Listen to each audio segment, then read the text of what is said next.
If you had just 1 minute to be skeptical, what would you do? What would you say? How would you answer the questions? This is the 1 Minute Skeptic. Are atheists evil? The question is, are atheists evil? Well, atheism has no inherent moral values. Atheism is simply a lack of belief for claims made by religious people due to the overwhelming lack of evidence to validate those claims.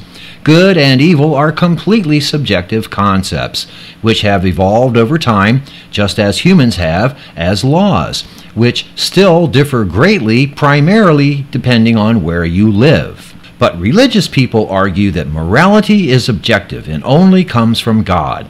Well, what kind of God issues a command not to kill, followed by hundreds of commands to kill for all sorts of petty reasons? Was it moral for Christians to kill millions during the Crusades, or slaughter heathens in the lands they conquered because they didn't believe in a deity they'd never even heard of?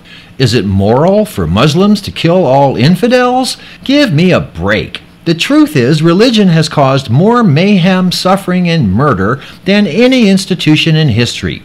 When faced with this indisputable fact, religious people will often invoke the crown jewels of evil atheism: Joseph Stalin, Chairman Mao, and Pol Pot.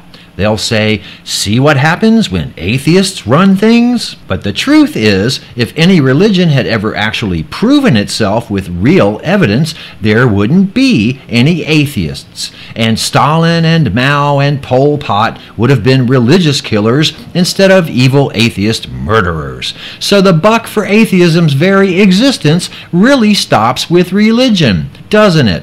The truth is, most atheists have as good or better morals as religious people do. We understand right and wrong inherently and in societal context because our minds haven't been poisoned by superstition, nonsense, and bullshit.